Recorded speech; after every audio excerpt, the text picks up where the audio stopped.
those will be made available at a small cost. Now, the email from the manager, first he gets the email and then he sends it down to the departmental heads. And here's what his email says. Today at 10 to 11, all staff should meet in the car park. This will be followed by a total eclipse of the sun, which will appear for 2 minutes. For a moderate cost, this will be made safe with goggles. The CEO will deliver a short speech beforehand to give us all some information. This is not something that can be seen every day. The email from the departmental heads now to the floor managers. The CEO will today deliver a short speech to make the sun disappear for 2 minutes in the form of an eclipse. This is something that cannot be seen every day, so staff will meet in the car park at 10 or 11. This will be safe if you pay a moderate cost. Now, the mail from the floor manager to the supervisors. 10 or 11 staff are to go to the car park, where the CEO will eclipse the sun for 2 minutes. This doesn't happen every day. It will be safe, and as usual, it will cost you. You can see the little swift, the turn there. The email from the supervisor to the staff. Very short, very brief one. Some staff will go to the car park today to see the CEO disappear. It is a pity that this does not happen every day. So there you go. I thought I'll leave that with you, more so in light of the excitement that the solar eclipse has generated. I'm told that Krispy Kreme is actually getting out a special donut. It's called the Total Eclipse Donut. So for those of you who are watching or planning to watch the eclipse, whether it's Hamilton, whether it's Niagara, wherever you might gather in your homes or communities, make sure you get some Krispy Kreme donuts. After all, you want to eat healthy when you are watching or taking in the eclipse. Now today, we begin our series on 2 Timothy, a series of sermons on 2 Timothy. Now, 2 Timothy is significant for a variety of reasons. And I'll just name one or two. The first one is that it is the last letter written by the Apostle Paul before he was martyred. Another reason is that this is a very, very personal letter written by the Apostle Paul. Because 1 Timothy was written to Timothy by Paul again, but it was written in an official capacity to Timothy as the pastor. But 2 Timothy is written on a very personal note, very personal level, spiritual father to spiritual son. And there are 4 chapters in 2 Timothy, so we are going to be parked, if I may use that term, parked in 2 Timothy for quite some time. Now, within these 4 chapters, there are several highlights, and you might ask, what is in 2 Timothy for me? What can I take away today? What can I take away from this entire series? The highlights are as follows. Number 1, you have names. Within these 4 chapters in 2 Timothy, you have lots of names. And names mean people. And people mean circumstances, experiences. And within these 4 chapters, scholars have discussed or discovered, and I like the fact that they have so much time to put all these things together, they have discovered 23 names of people. And of these 23, they tell us that 12 are nowhere to be found in the other books of the Bible. So they're very unique. They're very distinct and set apart, shall we say, for 2 Timothy. Now, of these 23 names, or these 23 individuals, I believe they fall into 4 categories. And you'll see all of them as we traverse through the book 2 Timothy. The first group would be those people who have been consistently loyal to the building up of God's kingdom. They have stayed with Paul, they have supported him, they have encouraged him, they have ensured that they do everything they can to support and to build the work of the kingdom. So, for instance, you will hear when we get into chapter 1, you will hear of a gentleman by the name of Onesiphorus. And I'm sure you haven't heard a sermon on Onesiphorus before. But Onesiphorus is one of those individuals who was loyal to Paul, loyal to the work of the kingdom from day one all the way to the end. He could be referred to as an all-weather friend of the kingdom. He was there, he gave his 200%, and he stayed all the way till the end. In 2 Timothy, you also see a second group of people, and that would be those who do everything they can to destroy the work of the kingdom, to tear down the work of the kingdom. For instance, in chapter 4, you will read of Alexander the coppersmith. So when we get to chapter 4, which might be sometime in 2025, by the way, we will read of Alexander the coppersmith, or the metal worker, as some versions refer to him. And Alexander caused a great deal of harm to the work of the gospel. When we get there, we'll talk about it. That's the second group. The third group of people that you will discover in 2 Timothy are the people who started well and then they deserted. They start off with a great deal of excitement and zeal, and then when things got a little tight and complicated and difficult, they decided to desert the ministry and to run away. And we see some folk like that in the book of 2 Timothy. There is a gentleman called, let me pronounce his name properly. I know there's Demas in chapter 4, but you have Phygelus and Hermogenes mentioned in chapter 1 as two men who deserted. And then when you get to chapter 4, you read of Demas, who deserted. Paul says he loved this world and he went away from the ministry. And so you will see men who started well and they stayed and they deserted when things got a little too complicated. The fourth group that you see would be people who quit, but who came back and who were given a second chance. And when we get to chapter 4, I love this story about John Mark, who wrote the Gospel of Mark. You know that he deserted Paul and Barnabas on that missionary journey. He left them, but then he was given another chance and he's back again now. So these are the four groups of people in the book of 2 Timothy. So this would be one of our highlights, learning about people who were part of Paul's ministry and how he managed them. How did he respond to them? Because in this day and age, in our lives, in our ministries, we have people who fit into all these four categories. And we need God's wisdom to deal with these groups of people.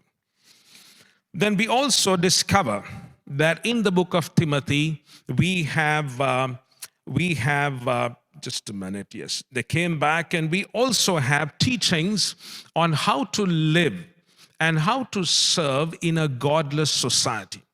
When we get to chapter 3, we read the Apostle Paul describing about the situation during his time. And as we read it now, we begin to realize, yes, we are living in a society where there is no place, no room for God.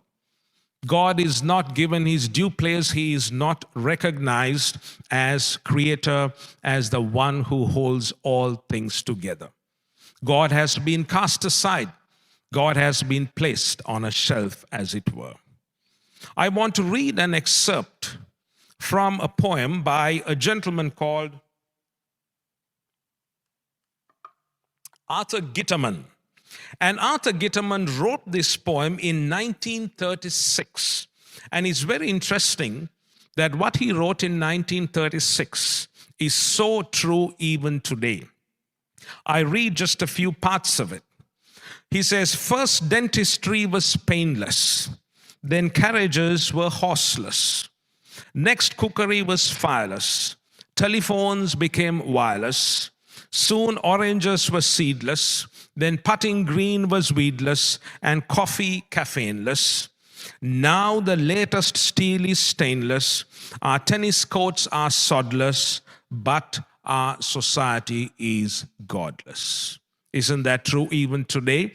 You read the newspapers, you watch things on TV, you recognize that things are moving on at a great pace and speed, but still people seem to have forgotten, or people seem to not want to give God due place and recognition as the Creator. But the central theme in the entire book, if we were to take the book of 2 Timothy and distill it down, we could distill it down to these two verses that we find in 2 Timothy chapter 1, verses 6 and 7. And Noah is going to bring it up here. We have it. For this reason, I remind you to fan into flame the gift of God, which is in you through the laying on of my hands. For the Spirit God gave us does not make us timid, but gives us power, love, and self-discipline. Now, one of the things we notice is this phrase, flame. If you take the entire book and you distill it down, you can distill it down to this one phrase, fan into flame. And the Apostle Paul is talking to Timothy, his spiritual son, his son in the faith. And if you read the preceding verses, he's talked about how he was raised in a very godly family, his grandmother's influence, his mother's influence. And then he says, for this reason, I remind you to fan into flame the gift that God has given you. You will notice the word remind. And the word remind is used because Paul has done it a few times. And these days, when people don't respond to emails or to text messages, what do we say? We just very nicely say, this is a gentle reminder. I'm sure we've got emails like that, gentle reminder. And so Paul is saying, Timothy, I want to remind you, fan into flame the gift that God has given you. Now, this phrase, fan into flame, is a phrase that is used to remind Timothy that the fire needs tending. The fire needs to be stirred up. The fire is not burning as brightly as it ought to burn. It's still there. There is life, there is heat, but it's not burning as brightly as it ought to have been burning. And so he says, I want you to tend that fire that ought to burn in your heart as a servant of God. This phrase, fan into flames, is used in a very constructive manner. Paul is not referring to a wildfire. He is not saying fan into flames this thing so that it will be a wildfire. We all know about wildfires. They are destructive. They burn everything in their path and everything in their wake. But here the Apostle Paul is using that phrase, fan into flame, where he's referring to a purposeful fire. A fire that has been lit, a fire that has been set up for constructive purposes with some purpose. It might be to cook something. It might be a fire that has been set up to warm the people who sit around the fire, or it might be for some helpful purpose. It might be to give light to a community of people. Whatever the case may be, when the Apostle Paul talks about fanning the flame, it is a purposeful flame. And the Apostle Paul, therefore, is also saying, this fire that ought to be burning in your heart, in your mind, in your spirit, it is there for a purpose. And until that purpose has been established, until that purpose has been fulfilled, you are to keep that fire burning at optimal level. It is not meant to be put out like wildfires. It is also important for us to remember that when the Apostle Paul is writing to Timothy, that he's not talking or he's not accusing Timothy of having killed the fire. He is saying fan into flames. In other words, the embers are still hot. The fire is still warm. It is there. But the Apostle Paul is saying you've got to step it up. You've got to bring it up to where it ought to burn with that intensity with which it ought to burn. And he's saying, Timothy, your life is more than embers. There are embers, there's a little flame, it's keeping everybody warm, but there is more to ministry than embers. And your life is more than what is going on right now. So we ask the question, why is the Apostle Paul telling Timothy or reminding him, fan into flames? What could have caused Timothy to not burn so brightly? What could have caused Timothy to slow down? There are several reasons, and I want to give you a few. The first one is, as we know, that Paul and Timothy were always ministering together. In Acts chapter 16, you discover that Paul gets Timothy onto their missions team, and then they travel together. But now, Paul is in Rome, he's in prison. We will talk about that in a moment. And Timothy is in Ephesus. And so maybe Timothy is feeling alone and abandoned. A man who was used to receiving encouragement from Paul, a man who was used to receiving that energizing conversations from Paul, was now feeling alone and abandoned in Ephesus. Maybe that was one reason why he just let the fire cool off. Now, we've all been there, haven't we, at some point in our lives where we feel alone. We feel we've been abandoned. We feel that nobody is there to support us. Then we begin to slow down on some of the things that God has called us to do. That's possibility number one. The second possibility might be fear. Because as we discovered, Paul is now in prison in Rome. And why is he in prison? You know, there's the great fire of Rome that happened in AD 64, and Emperor Nero accused the Christians, wrongly of course, of starting the fire. And so what did they do? Because the Christians were accused, and Paul was there in Rome, and Paul was one of the notable Christian leaders or leaders of the Christian faith, that he was arrested and thrown into a dungeon. Timothy probably heard this. And as a leader in the church, he's probably thinking, well, they've got my spiritual father, my mentor in prison, and my turn might be next. And there could be that element of fear that caused him to slow down in the ministry that he was doing. A third possibility is that as he was in Ephesus, pastoring alone, he probably became overwhelmed by the situations that were connected with the ministry. If we read 1 Timothy, we get a glimpse into some of those challenges and struggles that may have been Timothy's lot as he was pastoring in Ephesus. Perhaps he was overwhelmed. Another possibility, scholars point out, is that this may have been Timothy's nature, his personality. He was a very timid individual, and so he constantly needed reminders to keep him moving on. And so as a result of that, Paul says, come on now, Timothy, move forward. But I believe this phrase, fan into flame, is a phrase that we all need to take to heart, not just Timothy. We all need to ask ourselves, are there things that I need to do to keep that flame of ministry, to keep that flame of the gifts God has given me at optimal level?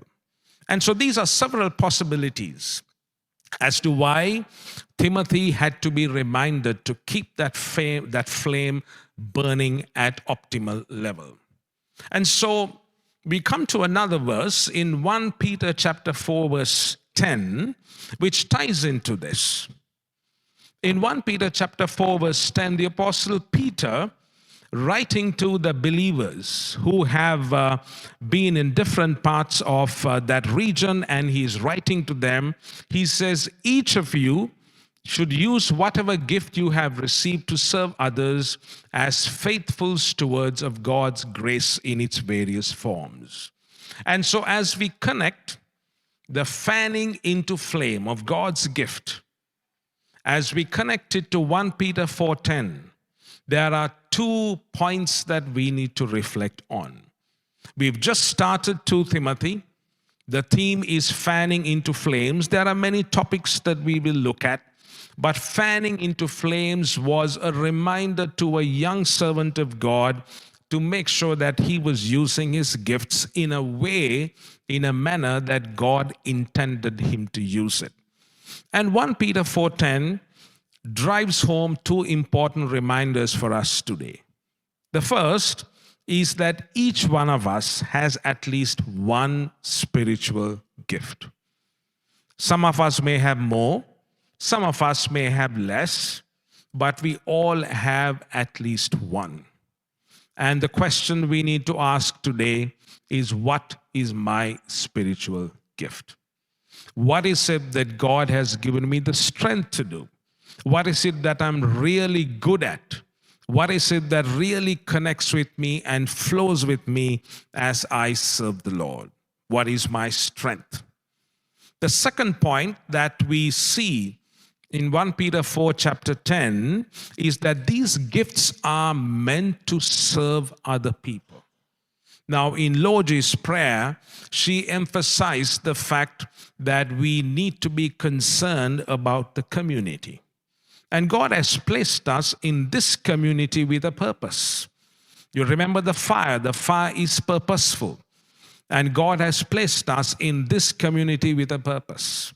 And so if we connect 1 Peter 4:10, we recognize that God has given us gifts. Why? Not to keep it for ourselves, not to serve ourselves, but to serve other people. There are other people in this congregation, there are many in the community who will be greatly blessed, who would greatly benefit if we started using our gifts for the glory of God. We have the gifts, but maybe like Timothy, we've not been putting it to great use. Maybe things have happened in our lives where we are saying, well, let's just continue as is. But maybe God is reminding us today, saying, fan into flame the gifts that you have, whatever those gifts are, and put it to good use so that we can serve God's people and serve the community. I want to close with a quote from Samuel Chadwick. Now, some of you have read the works of Samuel Chadwick, and he was the Methodist revivalist, the famous Methodist revivalist who lived in the 19th century. And here's what he says. Spirit-filled souls are ablaze for God. In other words, they burn for God. They love with a love that glows. They believe with a faith that kindles. And they serve with a devotion that consumes. It is my prayer, it is my hope that we would be these kinds of people who love with a love that glows, believe with a faith that kindles, and serve with a devotion that consumes, so that God can use us for His glory in the church and in the community where God has placed us. May God bless the reflection of His word this afternoon.